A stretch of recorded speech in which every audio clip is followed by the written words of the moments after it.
E se teu filho dissesse para você que não quer fazer universidade, qual seria a sua reação?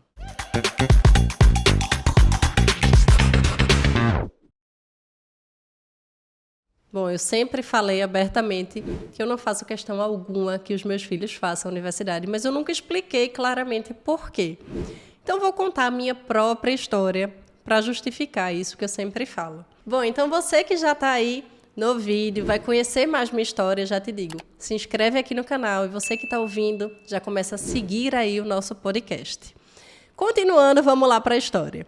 Meus pais são uma família de classe média, padrão brasileira. E eles sempre investiram muito na educação dos filhos. Na verdade, das filhas. Sou eu e uma única irmã. Eles não tinham grandes condições financeiras, mas o meu pai sempre fez questão de pagar tudo que a gente se esforçasse para estudar.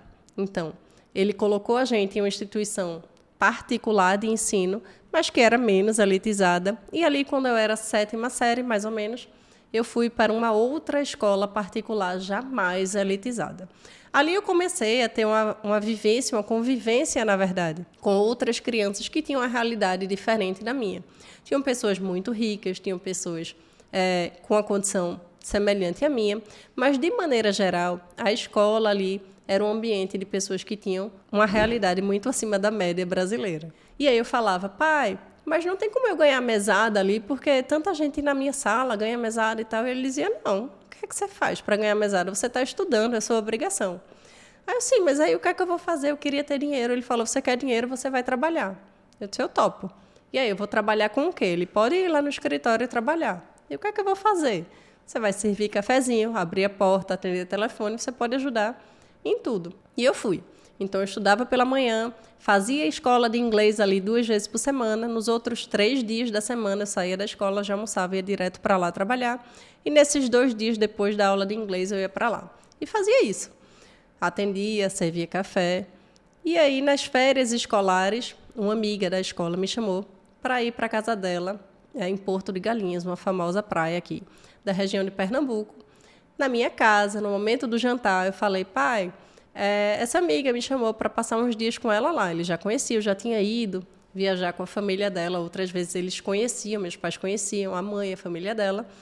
Ele falou, não tem problema, você pode ir. E assim eu fui. Quando eu retornei ali na virada de ano, entre Natal e Réveillon, era um momento de férias. Quando eu voltei a trabalhar em janeiro, cheguei lá como um dia normal de trabalho. E aí ele me chamou e disse, vem cá. Você está demitida. Eu disse, eu estou demitida porque o que foi que eu fiz? Ele falou, abandono de emprego. Eu disse, como assim abandono de emprego? Né? Você sabia onde eu estava? Ele disse, não. Você avisou o seu pai e pediu permissão para viajar com uma amiga, mas ao seu patrão você não informou, então você está demitida. Eu disse, tá bom. Era ali na época de 2º para o 3º ano, eu tinha realmente que me dedicar mais ao estudo por conta do vestibular. E na minha casa, isso era uma coisa muito cobrada. Eles falavam, você sempre estudou em escolas boas. Universidade a gente não vai pagar para você. É sua obrigação passar em uma universidade federal ou estadual. Enfim, uma universidade pública. Então, eu não tinha muita opção. Na verdade, eu não podia tirar menos que 9 lá em casa, tá? Já começa daí. E assim foi. Eu passei em administração na Universidade Estadual e em design na Universidade Federal. Ali eu já comecei a ter uma visão de outra realidade. Na Universidade de Administração, era um público, um comportamento, um discurso bem diferente da Universidade de Design, que estava mais ligada a artes ali. E aí, nessas 2 universidades, eu comecei, além das 2 universidades, eu comecei a estagiar. Fui estagiar em banco e aí depois fui estagiar em empresas. Com 20 anos, eu já era coordenadora regional numa grande empresa de bebidas, Ambev. Então, eu comecei a viver muito cedo responsabilidades e muito proveniente ao estudo que eu tinha. Mas o que é que o meu pai sempre falou para a gente? Tem uma vida segura, tem uma vida confortável, então nada melhor do que o emprego público.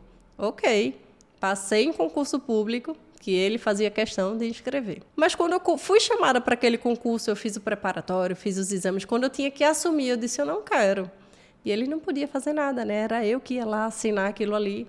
E eu fui lá e assinei dizendo que não iria assumir aquele concurso. Ele ficou chateadíssimo, mas para mim eu já trabalhava numa grande empresa e não era o que eu queria, eu dizia que não era o meu perfil, o funcionalismo público, e continuei trabalhando em empresas privadas. Trabalhei muitos anos em empresas privadas, casei ainda trabalhando em empresas privadas, até que, quando eu estava grávida, uma empresa que eu trabalhava, que já não era mais da indústria de bebidas, começou a não pagar a minha licença maternidade. E aí eu fiquei naquela situação de, e agora, o que é que eu vou fazer? Não vou voltar a trabalhar. Eu sentia que a empresa estava meio que forçando a que eu pedisse demissão, então não retornei ao trabalho. A empresa posteriormente entrou aí em recuperação judicial mesmo. Mas, enfim, o fato é que ali foi uma virada de chave, onde eu decidi começar a empreender. Muito por amigos, por uma amiga, na verdade, dizer assim, por que você não faz isso? Você é tão boa aí relacionada a questões de produtos, da tua filha, etc. e tal, e ao apoio do meu marido também. Ou seja, eu tive um apoio de uma pessoa que podia, sim, dizer, eu posso bancar as contas da casa, se você quiser ver se isso vai dar certo para o teu futuro. E comecei a empreender. O fato que eu quero resumir aqui é que eu fiz as 2 universidades que eu falei para vocês, mas antes de chegar ao meu casamento, eu fiz pós-graduação, eu fiz MBA, então eu estudei demais.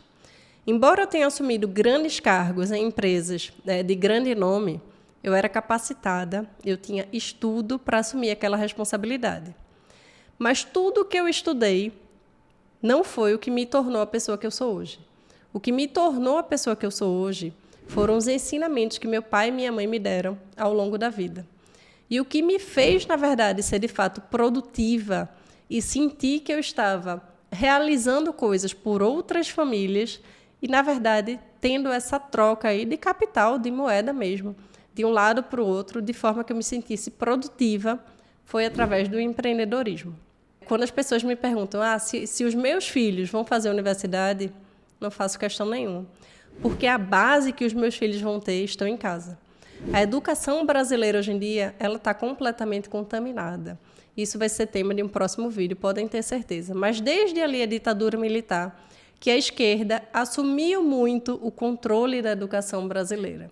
Então, quando a gente olha hoje em dia todos os investimentos, grande parte, a maior parte dos investimentos da educação brasileira, que não são pequenos, embora se fale, precisa ser investido mais em educação.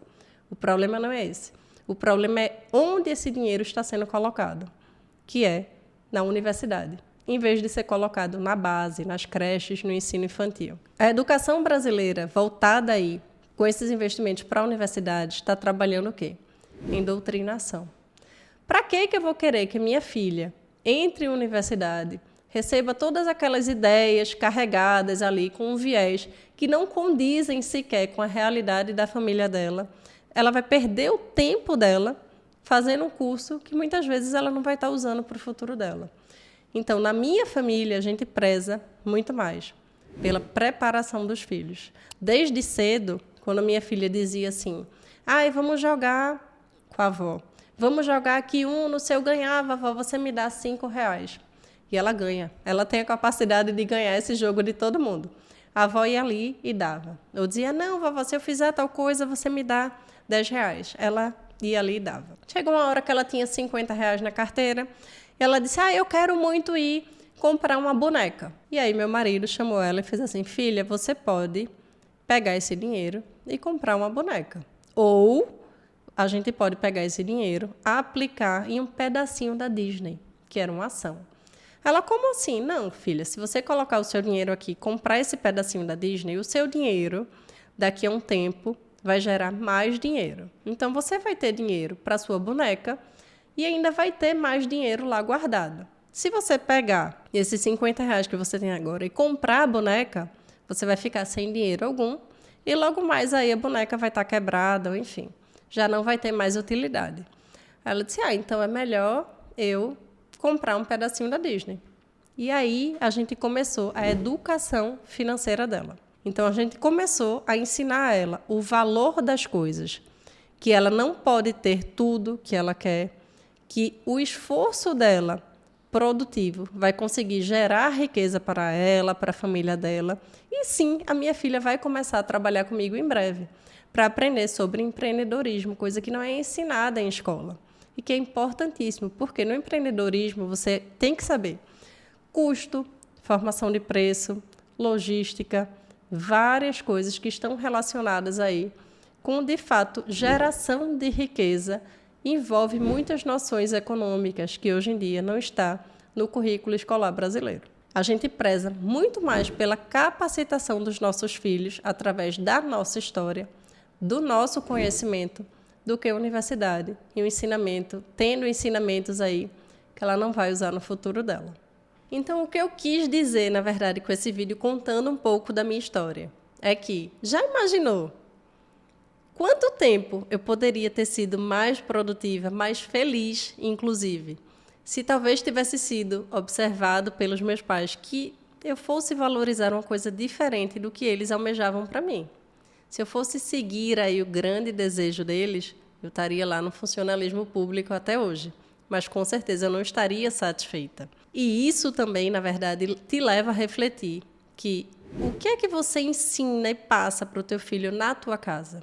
O que eu vejo muito hoje em dia é que as famílias estão colocando exclusivamente a responsabilidade do ensino para a escola. Só que a escola, ela segue uma cartilha. Tudo que é levado para as escolas, seja pública ou privada, tem que passar pela aprovação do MEC. Então, a escola não pode colocar para o teu filho, muitas vezes, o que ela gostaria, o que ela acharia importante. Então, isso é uma coisa um pouco padronizada no Brasil. Então, se a escola não vai proporcionar isso para o teu filho, será que você está proporcionando? Será que vale a pena você observar se o teu filho tem qualificações, alguma coisa que chama a atenção, que ele se destaca em alguma área que não é abrangida ali na educação escolar? Talvez alguma coisa que você possa incentivar. Lembrando que aqui eu estou contando a minha história, influenciando sobre o que eu passei, mas isso pode não ser aí o que você deseja e ok. Cada um tem a sua realidade. Mas se você gostou desse vídeo, já por favor se inscreve aqui no canal. Você que está ouvindo, não deixa de seguir aí o nosso podcast também. E fique à vontade para deixar mais temas aqui, ideias de temas para a gente trazer abordagens novas para vocês.